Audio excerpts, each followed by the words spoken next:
자, 오늘은 레위기 13장 1절부터 46절까지에 기록되어 있는 이 피부병에 대한 정결법을 살펴보도록 하겠습니다. 자, 오늘 이 본문은 이 사람의 피부에 발생하는 악성 질병들을 진단하는 방법과 진단 후에 행해야 할 일들이 무엇인지를 말하고 있습니다. 본문의 말씀을 보게 되면 이 모든 피부병이 악성의 부정한 병으로 확정되었을 때 그것을 나병이라고 통칭하는 것을 볼 수가 있습니다. 자, 여기에서 나병이라고 번역되어 있는 병명은 히브리어로 이 짜라아트라고 하는데, 이것을 나중에 헬라어로 번역할 때에 이 나병이라는 의미의 레프라로 번역을 했기 때문에 한글로도 나병이라고 표기하게 된 것입니다. 자, 그런데 이 병은 우리가 보통 알고 있고 생각하고 있는 나병, 곧 한센씨 병과는 다른 질병입니다. 자, 우리가 알고 있는 이 한센병은 예전에 문둥병이라고 불렀던 질병인데, 자, 이 문둥병은 신약의 복음서에 등장하고 있는 그 나병이 맞습니다. 자, 이 나병이라는 질병은 나균이 피부를 감염시킴으로써 발병되는 병인데, 자, 그 증상은 피부가 마비되고 괴사되며 또한 안면에 혹이 생기는 등의 그런 증상이 있습니다. 이러한 나병 환자들은 누가 볼지라도 정상적인 상태에서 크게 벗어나 있기 때문에 율법의 기준에서 부정하다고 보는 것이 너무나 자연스러웠습니다. 그렇지만 이러한 나병은 모세시대 당시에는 거의 찾아보기가 어려운 질병이었다고 합니다. 실제로 우리가 알고 있는 그 나병이 많이 생겨나게 된 것은 모세시대보다 훨씬 나중이었다고 알려져 있습니다. 그래서 레위기 13장에 나와 있는 질병들은 나병의 전형적인 증상들과는 너무나 다르게 묘사되어 있는 것을 볼 수 있죠. 그래서 현대의학에서 이 증상들을 통해서 병명을 추측한 바로는요, 이 레위기 13장의 질병들은 오늘날의 건선이나 황선, 종기, 백반증 등의 질병인 것으로 추측이 됩니다. 따라서 오늘 본문에서 나병이라고 부르는 병들은 한 가지의 병이 아니라 여러 다양한 종류의 악성 피부병을 통틀어서 말하는 것이라고 볼 수 있습니다. 이처럼 율법에서 여러 가지 악성 피부병을 한 가지의 이름으로 묶어서 말하고 있는 이유는 그 질병들의 공통적인 특성이 있기 때문입니다. 그 질병들은 모두 공통적으로 이 피부에 각종 더러운 증상을 보여주며, 그리고 피부의 겉면만 상하게 만드는 것이 아니라 그 피부의 속까지 아주 깊이 퍼집니다. 그래서 이 병들은 매우 완치하기가 어렵고 사람에게 오랜 시간 고통을 주는 질병입니다. 또한 이러한 질병들은 경우에 따라서 다른 사람에게 전염되는 특성을 가지고 있기 때문에 백성들을 보호하기 위해서는 반드시 환자의 격리가 필요했습니다. 그러므로 이 질병에 대한 정결법에는 이스라엘 회중을 이 전염병으로부터 보호하기 위한 목적이 분명히 일부 포함되어 있습니다. 자, 그렇지만 우리는 이 본문을 결코 의학적인 차원에서만 해석하지 말아야 합니다.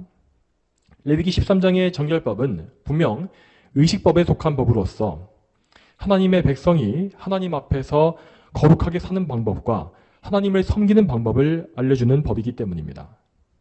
자, 이 법을 살펴보면 그래서 제사장이 환자를 치료하는 역할을 하지 않는 것을 볼 수 있습니다. 제사장은 단지 질병의 증상을 관찰함으로써 그 질병이 부정한지 아닌지를 진단하는 역할만을 했습니다. 제사장은 백성들과 하나님 사이를 중보하는 중보자였기 때문에 그 질병에 걸린 환자가 하나님의 백성과 함께할 수 있는가 그렇지 않은가의 문제를 판단했던 것입니다. 그러므로 우리는 오늘 본문에 나와 있는 질병들이 모두 다 죄의 상징이라는 사실을 알아야 합니다. 여기에 나와 있는 질병의 증상들은 모두 죄의 특성을 보여주는 것이고, 또한 그 질병을 다루는 방식 역시 곧 죄를 어떻게 다뤄야 하는지를 알려주는 것입니다. 그리고 마지막으로 환자를 격리시킨다는 것은 우리가 죄를 철저히 멀리하고 죄로부터 격리되어야 한다는 사실을 가르치는 것이죠. 다시 말해서 우리는 오늘 본문을 하나님과 우리 사이의 관계라는 관점에서 해석해야 한다는 것입니다. 이러한 관점에서 오늘 본문을 간략하게 요약해 보도록 하겠습니다. 자, 레위기 13장에 나와 있는 율법들은 각 증상별로 각각 처리 방법이 구별되어 있습니다. 그렇지만 그 모든 방법들은 모두 다 동일한 패턴, 동일한 절차로 되어 있는 것을 볼 수 있습니다. 자, 이 절차는 이것입니다. 먼저 첫 번째로 증상을 설명하는 말씀이 먼저 나옵니다.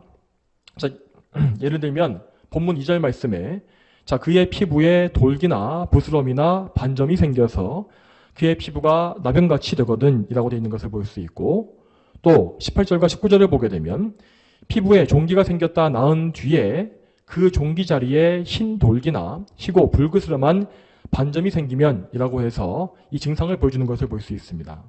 자, 이렇게 해서 어떤 사람에게 구체적인 피부병의 증상이 나타나게 되면 그 다음으로 환자는 제사장에게 가서 진단을 받아야 했습니다. 그러면 제사장은 환자의 상태를 자세히 살펴보고 그것이 심각한 질병인지 가벼운 질병인지를 판단해야 했지요. 만일에 그 병이 단번에 보기에도 심각한 질병이 맞다면 제사장은 그 즉시 그를 부정한 상태라고 선언했습니다. 자, 3절 말씀에 제사장은 그 피부병을 살펴보고 그 환부의 털이 휘어졌고 환부가 그의 피부보다 우묵하게 보이면 그것은 나병이니 제사장은 그를 살펴보고 그를 부정하다고 선언해야 한다라고 하였고, 또 10절에도 보면 나와 있는 것이 이것입니다. 제사장이 살펴보고 피부에 흰 것이 돋고 털이 휘어지고 그 돌기에 생살이 생겼으면 그것은 피부에 오래된 나병이니 제사장은 그를 부정하다고 선언해야 하고 라고 되어 있는 것을 볼 수 있습니다. 자, 그런데 만일에 1차적인 그 진단에서 이 환자의 증상이 애매해서 판단하기가 어려운 경우라면 제사장은 그를 7간 가두어 놓고 그 이후에 다시금 증상을 살펴봐야 했습니다. 그리고 나서 그 7일 이후에도 확신이 서지 않는 경우에는 또다시 7일을 격리한 이후에 살펴보도록 되어 있었지요. 그렇게 함으로써 그 병이 더 이상 진행되지 않고 나아졌다면 그것은 그저 가벼운 피부병이 지나지 않기 때문에 환자는 정결하다는 인정을 받게 되었습니다. 그렇지만 만일 그 증상이 더 심각해지고 더 크게 확산되었다면 환자는 지금 심각한 피부병에 감염된 것이므로 부정하다는 선포를 듣게 된 것입니다. 자, 레위기 13장의 모든 질병들은 다 이와 같은 동일한 절차에 의해서 진단과 처리가 진행되었습니다. 자, 여러분, 우리는 이 위의 말씀들을 통해서 하나님이 죄의 문제를 어떻게 다루시는지를 생각해 봐야 할 것입니다.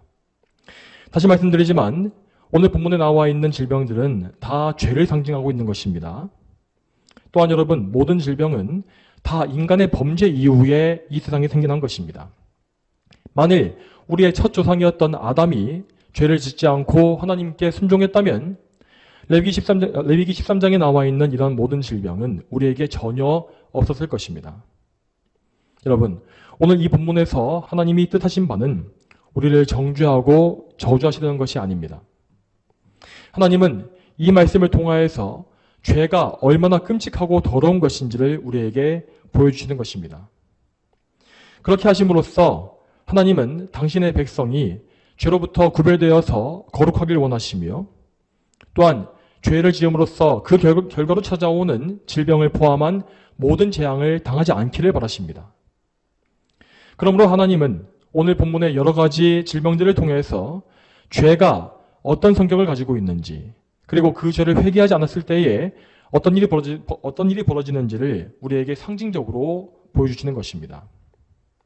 자, 먼저 이에 대해서 2절부터 8절까지를 보게 되면 자, 여기서는 피부에 퍼지는 부스럼에 대해서 설명하고 있습니다. 자, 이 부스럼이라는 증상에 대해서 알 수 있는 죄의 특성은 자, 그것은 신속하게 퍼져나가는 것입니다. 죄라는 것은 마치 누룩과 같이 빨리 퍼져나가는 성질을 가지고 있으므로 그것을 초기에 빨리 처리하지 않게 되면 금세 우리 자신과 우리의 이웃에게 확산되게 됩니다. 그러므로 우리는 우리의 죄가 처음 발견됐을 때에 그 죄가 아직 작을 때에 그것을 작게 여기지 말고 즉시 예수 그리스도께 나아가서 죄를 회개해야 합니다. 여러분, 우리의 죄가 아무리 사소할지라도 그 죄는 절대 우리가 제어할 수 없는 것입니다. 우리의 죄를 제어하고 정결하게 할 수 있는 능력은 오직 예수 그리스도의 공로와 그분의 보혈의 능력이 있는 것입니다. 여러분, 특히 6절의 후반부 말씀에서 부스럼의 확산이 멈추는 환자는 자기의 옷을 깨끗이 빨고 나서야 정결함을 입는 것을 볼 수 있습니다. 자, 이 말씀과 같이 우리 역시 이 모든 죄를 발견한 이후에는 즉시 예수님께 가서 예수님의 보혈로 우리의 죄를 깨끗이 씻어야 하는 것입니다. 자, 그리고 다음으로 9절부터 17절까지 말씀에는 환부에서 생살이 돋아난 경우를 다루고 있습니다. 여기에서 생살이라는 것은 피부병이 극심해져서 피부가 벗겨지고 이 속에 있는 생살이 나오는 것을 의미합니다. 이렇게 생살이 드러난 경우에 이것은 곧 매우 오래된 나병으로 진단되었기 때문에 그 즉시 부정하다는 판단이 내려졌습니다. 자, 이 말씀은 곧 죄를 회개하지 않고 오랫동안 방치했을 때에 어떤 일이 벌어지는지를 보여줍니다. 하나님께서는 우리의 모든 죄를 다 알고 계시며 그래서 우리의 회개하지 않는 죄는 하나님 앞에 차곡차곡 쌓이는 것과 같습니다. 만일 우리가 반복되는 죄를 회개하지 않고 계속해서 죄를 즐기거나 죄를 숨기려고 한다면 언젠가 그 죄는 한 번에 다 터져나와서 백일하에 드러나고 말 것입니다. 그러므로 우리는 죄에 깊이 빠져들어가는 것을 매우 경계해야 합니다. 만일 우리가 우리 삶 속에서 하나님을 기쁘시게 하는 거룩한 열매를 맺지 못하고 계속해서 더러운 죄의 열매만을 맺고 있다면 언젠가 하나님은 반드시 우리의 죄를 드러내시고 우리를 그 죄 속에서 잠시간 수치와 부끄러움과 환난에 내버려 두실 것입니다. 한편 이 말씀 중에서 13절을 보게 되면 나병이 온몸에 다 퍼졌을 때에 그를 오히려 정결하다고 선포하는 내용이 나옵니다. 자, 이것은 무엇이냐면 이것은 피부병이 갑자기 온몸에 다 퍼진 것인데 이런 경우에는 상처에 즉시 딱지가 않게 되고 곧바로 병이 완치된다고 합니다. 그렇기 때문에 그러한 사람은 제사장에게 정결하다는 인정을 받게 된 것이지요. 자, 이것을 죄에 대한 상징으로 해석하자면 이것은 곧 사람이 예수님께 모든 죄를 숨기지 않고 다 고백하며 회개하는 경우를 의미합니다. 죄를 참되게 회개한 사람은 자신의 안과 밖과 전 인격이 모두 다 죄로 오염되었음을 인식하고 모든 죄를 하나님께 숨기지 않습니다. 이렇게 자기의 상태를 있는 그대로 다 하나님께 아뢰고 자복하는 사람은 하나님의 용서를 받을 것이며 그 전 인격이 그리스도의 의로 거룩해지는 은총을 입는 것입니다. 자, 그리고 다음으로 18절에서 23절까지 말씀을 보게 되면 피부병이 나았다가 다시 재발되는 경우를 보여주고 있습니다.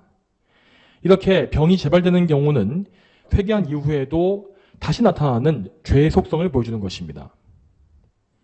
우리는 거듭난 이후에도 여전히 우리 안에 죄성을 가지고 있으며 또한 각 사람마다 이 가장 죄를 짓기 쉬운 취약한 부분을 다 가지고 있습니다.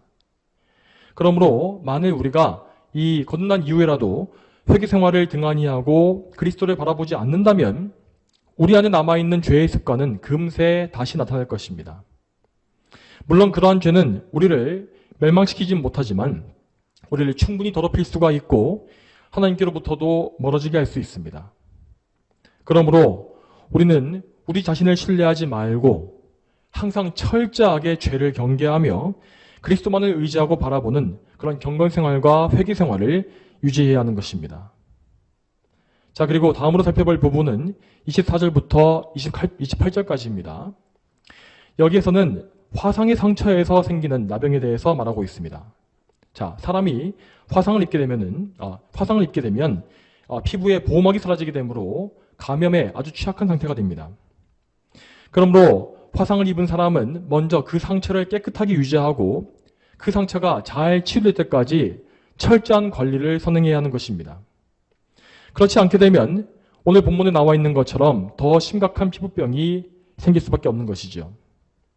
자, 이 말씀은 곧 이 죄가 남기는 영적인 손실에 대해서 보여주고 있습니다. 여러분, 죄라는 것은 매우 파괴적이기 때문에 마치 화상의 상처처럼 우리의 삶 전체에 큰 피해를 남기게 됩니다. 죄는 우리의 영적인 상태를 크게 떨어뜨리고 또한 우리 이웃과의 관계에서도 큰 해를 줍니다.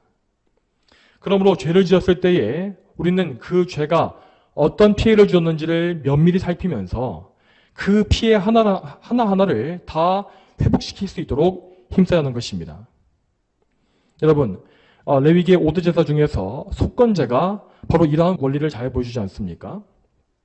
속건제는 죄가 남긴 손실을 보상하는 것으로서 하나님께 드린 피해와 이웃에게 준 피해를 모두 보상하게 되어 있는 제사입니다. 자, 만일 우리가 이러한 보상의 원리를 무시하고 죄가 남긴 상흔을 그냥 방치하게 된다면 반드시 그 죄의 결과와 상처는 또 다른 악을 낳음으로써 우리를 공경에 빠뜨릴 것이 분명합니다. 자, 그리고 다음 부분은 29절부터 37절까지 말씀입니다. 이 부분은 머리나 수염이 생긴 피부병을 말하고 있습니다. 이러한 피부병은 모발에 의해서 감춰져 있기 때문에 초기에 발견하기가 힘들다는 특성을 가지고 있습니다. 그래서 필요한 경우에 제사장은 환부의 털을 밀고 나서야 그 피부병을 관찰할 수 있었지요. 자, 여러분, 이것은 곧 감춰진 죄에 대한 상징이라 볼 수 있습니다. 특히 우리는 우리 마음속에 우리도 잘 알지 못한 채로 숨겨져 있는 죄가 있다는 사실을 인식해야 합니다. 성경은 분명히 우리가 우리 안에 숨겨져 있는 은밀한 죄를 모두 찾고 회개해야 한다고 말하고 있습니다. 시편 19편 12절 말씀에 이렇게 되어 있습니다. 자기의 잘못을 깨달을 자가 누구입니까? 숨겨진 잘못들에서 나를 깨끗하게 하소서. 자, 이 말씀과 같이 우리 은밀한 죄를 밝히 아시는 분은 우리가 아니라 오직 우리 주님뿐이십니다. 그러므로 우리는 하나님께 우리 자신을 항상 맡기면서 우리에게 숨겨져 있는 모든 죄들을 다 드러내달라고 기도해야 하는 것입니다. 시편 139편 23절과 24절 말씀에서 다윗은 이렇게 기도하고 있습니다. 하나님시여, 나를 살피셔서 내 마음을 아시고 나를 시험하셔서 내 생각을 아소서. 내 안에 무슨 악한 행위가 있는지를 보시고 나를 영원한 길로 인도하소서. 자, 이 시편에서 다윗이 기도한 바와 같이 우리 역시 우리의 죄를 미워하는 마음을 가지고서 더 깊은 회개의 삶에 힘써야 할 것입니다. 우리 속에 깊숙이 숨겨져 있는 죄까지도 미워하는 마음을 가지고 그 모든 죄를 하나님께서 밝혀주시기를, 그래서 내가 그 죄를 알고 회개하게 해주시기를 기도해야 하는 것입니다. 자, 그리고 또 그 다음 부분은 38절부터 39절까지 말씀인데, 여기에서는 여러 가지 색깔의 반점에 대한 이야기가 나오고 있습니다. 또 그리고 40절부터 44절까지 말씀에는 이 대머리에 대한 이야기가 나옵니다. 자, 이 두 가지 증상은 단지 생리적인 현상이 지나지 않기 때문에 죄로 정지되지 않았고 정결하다는 선언을 받게 되었습니다. 그리고 마지막으로 45절과 46절을 보게 되면 부정한 자로 선포된 사람이 어떻게 행동해야 하는지가 나와 있습니다. 이 말씀 제가 읽겠습니다. 나병에 감염된 환자는 자기 옷을 찢고 머리를 드러내며 입술을 가리고 부정하다, 부정하다고 외쳐야 한다. 감염된 날 동안 그는 늘 부정하다. 그는 부정함으로 그는 진영 밖에 자기 거처에서 혼자 살아야 한다. 자, 이 말씀은 의식법상 부정하게 된 환자가 백성으로부터 격리되어야 한다는 사실을 보여주고 있습니다. 자, 물론 이것은 이 현대 관점에서 보게 되면 무척 부당해 보일 수 있습니다. 하지만 구약의 이스라엘에서는 너무나 마땅한 일이 분명했습니다. 왜냐하면 이렇게 심각한 병에 걸린 사람은 보통 자기 죄로 인한 징계를 받는 것으로 여겨졌기 때문입니다. 실제로 구약 성경은 심각한 죄를 지은 사람들이 질병에 걸리게 되는 사건을 많이 보여주고 있습니다. 대표적으로 민수기 12장을 보게 되면 모세가 에티오피아 여자를 아내로 맞이했을 때에 미리암과 아론이 모세를 비방했던 사건이 나오고 있습니다. 그때 하나님은 선지자인 모세를 함부로 비방한 것에 대해서 미리암과 아론을 책망하셨고, 그 자리에서 즉시 미리암이 나병에 걸렸다고 기록되어 있습니다. 결국 그래서 미리암은 진 밖으로 쫓겨나서 7일간을 머물다가 다시 회복됐지요. 그리고 역대하 26장을 보게 되면 우시야 왕이 교만해져서 성전의 성소에 들어갔던 사건이 나오고 있습니다. 그때 우시야는 제사장들의 책망을 받고도 회개하지 않았고, 그래서 즉시 이마에 나병이 생기고 말았습니다. 그래서 그는 결국 별궁으로 쫓겨났고 그의 아들이었던 요담이 뒤를 이어서 왕위에 오르게 되었습니다. 이처럼 구약 성경에서 나병은 악성 피부병은 곧 죄의 징계로 여겨졌기 때문에 나병 환자들은 이스라엘 회중 중에서 철저히 분리되어서 진 밖에서 살아야 했던 것입니다. 또한 이때 나병에 걸린 환자는 자기 옷을 찢고 입술을 가렸다고 했습니다. 자, 이러한 행동은 원래 이 사람이 죽었을 때에 슬픔을 표현하기 위한 애도 방법이었습니다. 그러므로 이것은 곧 나병으로 부정하게 되는 것이 얼마나 슬픈 일인지를 잘 보여주는 것입니다. 실제로 나병 환자는 부정함으로 인하여서 마치 죽은 사람과 같이 되었습니다. 그들은 먼저 다른 형제들과의 교제를 상실함으로써 사회적으로 죽었고, 또한 하나님의 언약에서 쫓겨남으로써 영적으로도 죽은 것과 같이 되었습니다.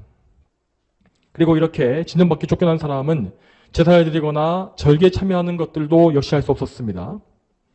그는 그곳에서 가족들이 가져다주는 음식으로 연명하면서 병이 나을 때까지 하나님께 긍휼을 구할 수밖에 없었습니다. 자, 물론 이 율법은 이런 환자들이 다시 회복되어서 다시금 하나님의 은혜를 누릴 수 있는 방법도 제시하고 있습니다. 다음 주에 살펴보게 될 레위기 14장의 말씀은 환자가 병에서 회복되었을 때에 어떻게 그를 정결하게 하고 회복시킬 수 있는지를 자세히 말하고 있습니다. 자, 여러분, 그렇지만 우리는 여기에서 율법과 복음의 기능이 무엇인지를 알 수 있어야 합니다. 여러분, 율법이란 것은 그저 죄인의 죄를 드러내는 기능만을 가지고 있습니다. 율법은 인간의 죄 때문에 우리에게 더해진 것으로서 그것을 지킴으로써 의를 얻기 위해서 주신 것이 아닙니다.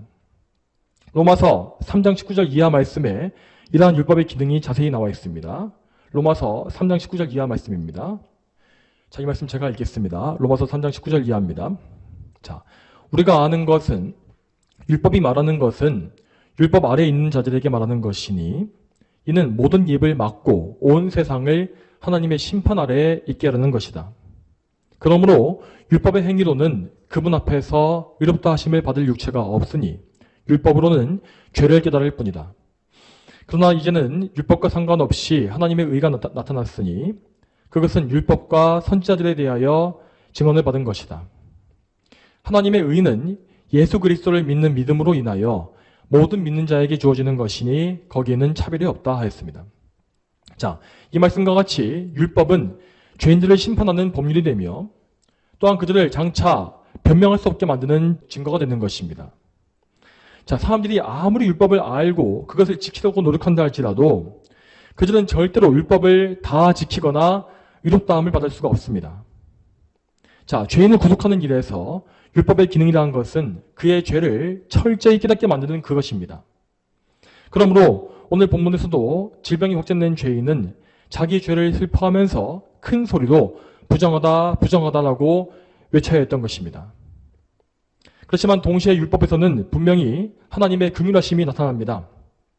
하나님께 부르심받은 사람들은 율법을 통해서 낙심하게 될지라도 결코 완전히 넘어지지 않습니다. 그들은 율법으로 인하여서 자기의 무능함과 악함을 알게 되고 그래서 유일한 구원의 길이 되신 예수 그리스도를 찾게 되는 것입니다. 따라서 그러한 사람들에게 율법의 기능은 그저 정죄하는 기능뿐만이 아니라 그들을 그리스도께로 이끄는 기능이 있는 것이죠. 여러분, 우리는 오직 예수 그리스도를 믿음으로 말미암아 구원받습니다.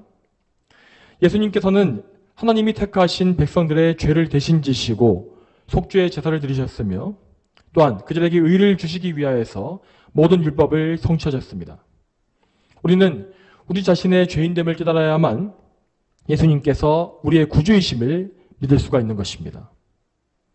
자, 그러므로 우리는 오늘 이 본문을 통해서도 예수님을 볼 수가 있는 것입니다. 여러분, 오늘 본문의 율법에서는 어떤 질병이 발견되었을 때에 그가 가장 먼저 제사장에게 가야 한다고 말씀합니다. 그는 의사를 찾아가는 것이 아니라 먼저 제사장에게 가서 그의 상태를 진단받아야 했던 것입니다. 여러분, 우리가 아는 바와 같이 구약의 제사장은 곧 우리의 대제사장이신 예수 그리스도를 예표하는 인물들입니다.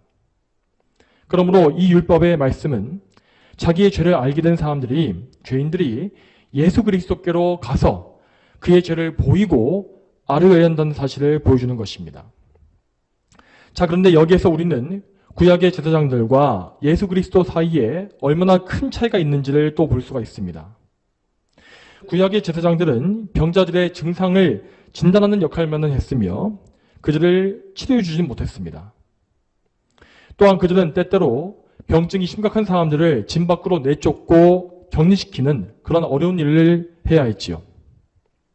구약의 제사장들은 그들 역시 유한하고 죄인인 인간에 불과했기 때문에 그 이상 할 수 있는 일이 없었던 것입니다. 그렇지만 우리 주 예수님께서는 오직 유일하고 영원하신 대제사장이십니다. 그래서 복음서에서 예수님께서는 나병 환자를 포함해서 수많은 병자를 치료해 주셨고 그분께 믿음으로 나오는 사람들을 내쫓지 않으셨습니다. 특히 그 병자들 중에서도 나병 환자들은 구약 정결법에 의해서 부정한 자들로 분류되어서 이스라엘 회중에서 분리되어 있는 사람들이었습니다. 그런데 예수님은 단 한 번도 그들을 부정하다고 해서 멀리하신 적이 없었습니다. 예수님께서 나병 환자를 치료하신 사건은 마태복음 8장에 나와 있습니다. 마태복음 8장 2절 이하에 이렇게 나와 있습니다. 네, 제가 읽겠습니다. 마침 한 나병 환자가 그분께 나와 절하며 말하기를 주님께서 원하시면 저를 깨끗하게 해주실 수 있습니다 하니 예수께서 손을 내밀어 그를 만지며 말씀하시기를 내가 원하니 깨끗하게 되어라 하시니 즉시 그의 나병이 깨끗해졌다. 예수께서 그에게 말씀하시기를 조심하여 아무에게도 말하지 마라. 다만 가서 제사장에게 내 자신을 보이고 그들에게 증거가 되도록 모세가 명령한 예물을 드려라 하셨다. 이때 예수님께서는 이 나병 환자를 불쌍히 여기셔서 그를 어루만지셨다고 되어 있는데 이것은 분명히 정결법상으로 부정을 입는 것이었기 때문에 보통은 상상하기 어려운 일이었습니다. 그렇지만 예수님은 그것에 개의치 않으시고 그분께서 죄인들을 멀리하지 않으신다는 사실을 분명히 보여주십니다. 여러분 그렇다면 예수님은 율법의 정결법을 모두 무시해버리신 것입니까? 그렇지 않습니다. 예수님은 그를 고치신 이후에 분명히 말씀하시기를 제사장에게 내 자신을 보이고 그들에게 증거가 되도록 모세가 명령한 예물을 드려라 라고 명령하십니다. 이 말씀은 레위기 14장에 나와 있는 규례에 따른 것입니다. 레위기 14장의 말씀은 피부병에서 회복된 사람들이 다시 이스라엘 회중으로 돌아가기 위한 제사의 절차가 나와 있습니다. 자, 이렇게 예수님께서 율법을 준수하신 이유는 그분께서 율법 아래로 들어오셨기 때문입니다.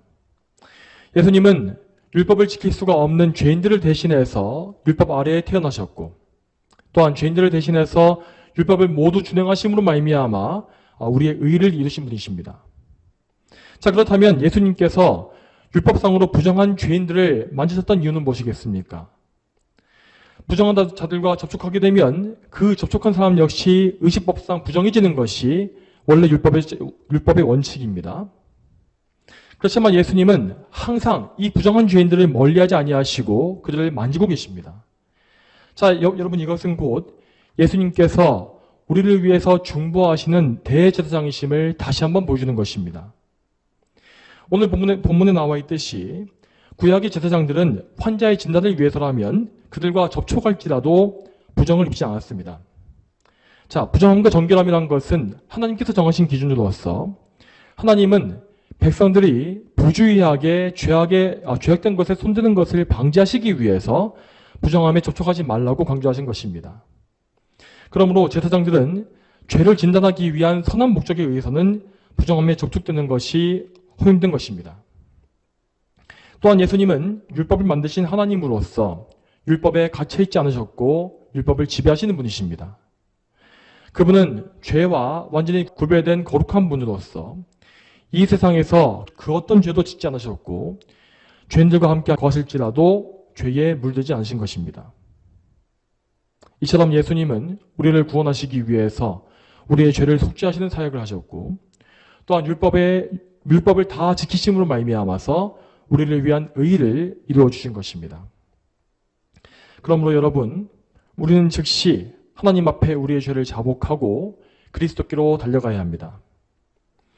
모든 죄인들은 항상 자기의 겉모양을 멋있게 꾸미고 스스로 아무 문제가 없는 척하고 있지만 사실 우리는 모두 내적으로 끔찍한 타락과 부패성을 가지고 있는 영적인 나병 환자와 같습니다.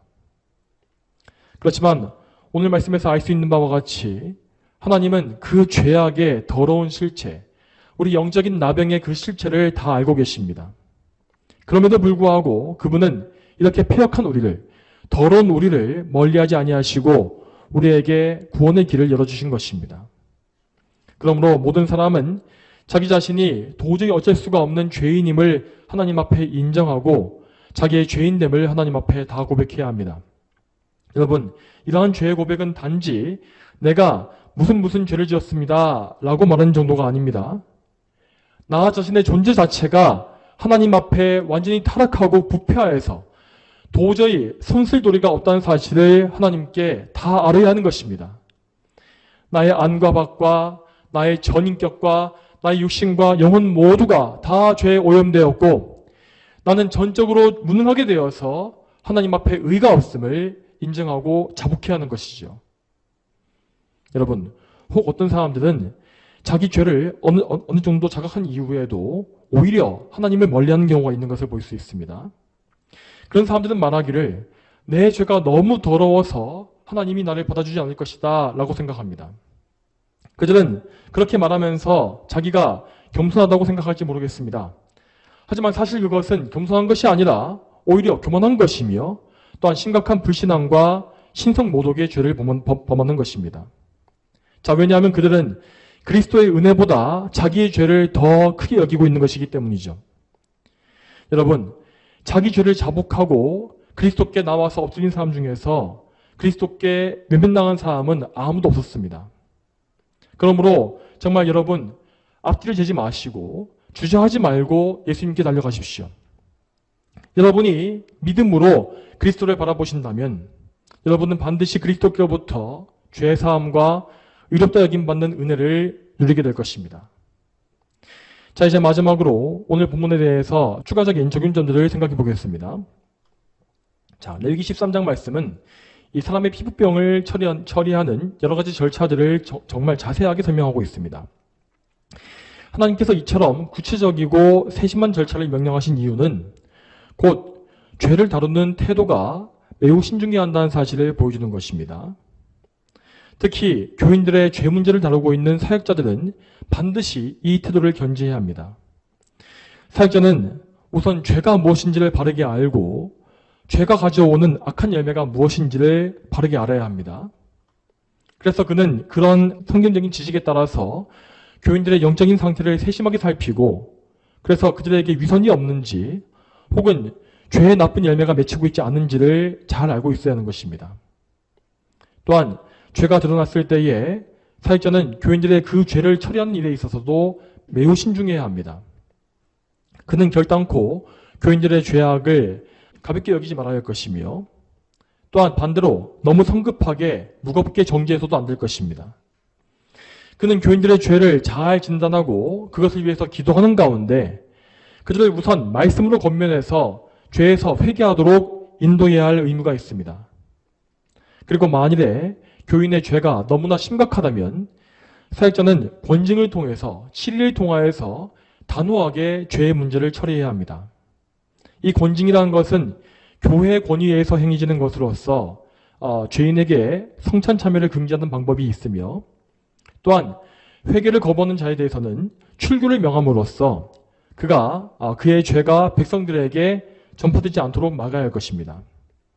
이렇게 성찬 참여 금지와 출교와 같은 징계를 내리는 것은 모두 그리스도와의 영적인 교제를 차단시키는 것으로서 오늘 이 본문에서 병자들을 백성에게서 추방시키고 격리시키는 것과 같은 의미가 있는 것입니다. 그러므로 만일 사역자들이 죄를 가볍게 여기고 회중 가운데 있는 죄를 끊지 못하고 있다면 그 교회와 회중은 그 끊지 못한 죄로 인하여서 큰 해를 입게 될 것이 분명합니다. 모든 교회와 사역자들은 이 말씀의 원리를 온전하게 깨닫고 교회의 사역을 성경적으로 세워가야 할 의무가 있는 것입니다. 또한 오늘 본문은 질병에 걸린 사람들을 어떻게 대해야 할 것인가를 말씀하고 있습니다. 자, 여러분, 본질적으로 질병은 아담과 하와가 죄를 지은 것에 대한 결과로서 나타난 것이 맞습니다. 실제로 성경의 예를 살펴보게 되면 하나님은 그분의 백성을 회개하도록 이끄시거나 연단하시기 위해서 질병이라는 도구를 사용하실 때가 많습니다. 그러므로 우리는 우리 자신이 질병에 걸렸을 때에 그때 가장 먼저 하나님과 나와의 관계를 점검해보는 기회로 삼아야 합니다. 혹시 나에게 하나님과의 관계를 방해하는 죄악이 있는지를 생각해보고 철저한 회개로서 하나님께 매달리는 기회로 삼아야 하는 것입니다. 그렇지만 우리 자신이 아니라 우리의 이웃이 병에 걸렸을 때에 우리는 그의 죄를 정죄하고 먼저 생각하는 것이 아니라 그를 위해 먼저 기도해야 합니다. 야고보서 5장 13절 말씀이 이렇게 되어 있습니다. 너희 가운데 고난당하는 자가 있으면 기도하고, 그리고 또 그 뒤에 이어지는 14절 이하의 말씀을 보게 되면 너희 가운데 병든 자가 있으면 교회 장로들을 청하여 주님의 이름으로 기름을 바르고 그를 위하여 기도하게 하여라. 믿음의 강구는 병든 자를 구할 것이니 주께서 그를 일으키실 것이다. 비록 그가 죄를 범하였을지라도 용서해 주실 것이다. 그러므로 서로 죄를 고백하며 병 낫기를 위해 서로 강구하여라. 의인의 강구는 역사하는 힘이 많다라고 되어 있는 것을 볼 수 있습니다. 여러분, 혹시라도 이 질병에 걸린 형제가 자기의 죄 때문에 고난받는 것이라 할지라도 우리는 그 죄를 정죄하고 흉보는 것이 아니라 먼저 그를 긍휼히 여기는 마음을 가지고 마음을 다해서 기도하는 일에 먼저 힘써야 합니다. 그리고 혹 내가 알고 있는 형제가 죄가 있다면 그 죄를 놓고서 하나님께 대신 회개하고 또한 대신 간구하면서 그가 자기 죄를 깨닫고 회개하여 다시 회복될 수 있도록 간절히 간구해야 하는 것입니다. 자, 이제 말씀을 맺겠습니다. 성도 여러분, 오늘 우리는 레위기 13장의 정결법을 통하여서 죄의 속성이 무엇인지를 살펴보았고 또한 그리고 그 죄를 어떻게 처리해야 하는지도 생각해 보았습니다. 오늘 말씀에서 알게 된 바와 같이 우리는 우리의 힘과 능력으로 절대 죄의 문제를 해결할 수가 없습니다. 우리는 항상 성경을 통해서 죄에 대해 바르게 알고 죄와의 싸움을 치러야 합니다. 또한 우리는 항상 우리의 구원자 되신 예수 그리스도를 믿고 의지해야 합니다. 오직 예수님만이 죄와 사망을 이기신 분이시기 때문에 우리는 오직 예수님께 의지할 때라만 죄를 이기고 영적인 싸움에서 승리할 수 있는 것입니다. 저 여러분 모두가 이 사실을 믿음으로 말미암아서 항상 예수 그리스도 안에서 승리하게 되기를 소망합니다. 다 함께 기도하시겠습니다. 하나님 아버지, 오늘도 레위기 13장의 말씀을 통하여서 하나님께서 죄에 대해서 어떠한 관점을 가지고 계시는지를 보게 하시고 우리의 죄가 얼마나 끔찍하고 더러운 것인지를 알게 하시며 또한 이 죄 용서를 받는 길이 무엇인지를 저에게 보여주심에 감사드립니다. 하나님, 저희가 항상 이 레위기의 정결법을 통하여서 죄가 무엇인지를 깊이 알게 하시고 또한 이러한 영적인 원리를 따라서 하나님을 더욱더 기쁘시게 하기를 힘쓰는 그러한 죄를 멀리하는 거룩한 삶을 살 수 있도록 도와주시옵소서. 우리가 죄를 멀리하고 죄를 이길 힘은 오직 성삼위 하나님의 능력이 있으며 또한 우리의 죄를 정결하게 하시는 능력은 오직 우리 주 예수 그리스도께 있음을 저희가 믿습니다.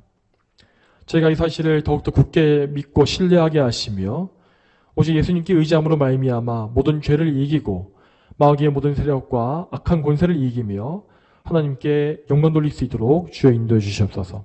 감사드리며 예수님의 이름으로 기도 올립니다. 아멘.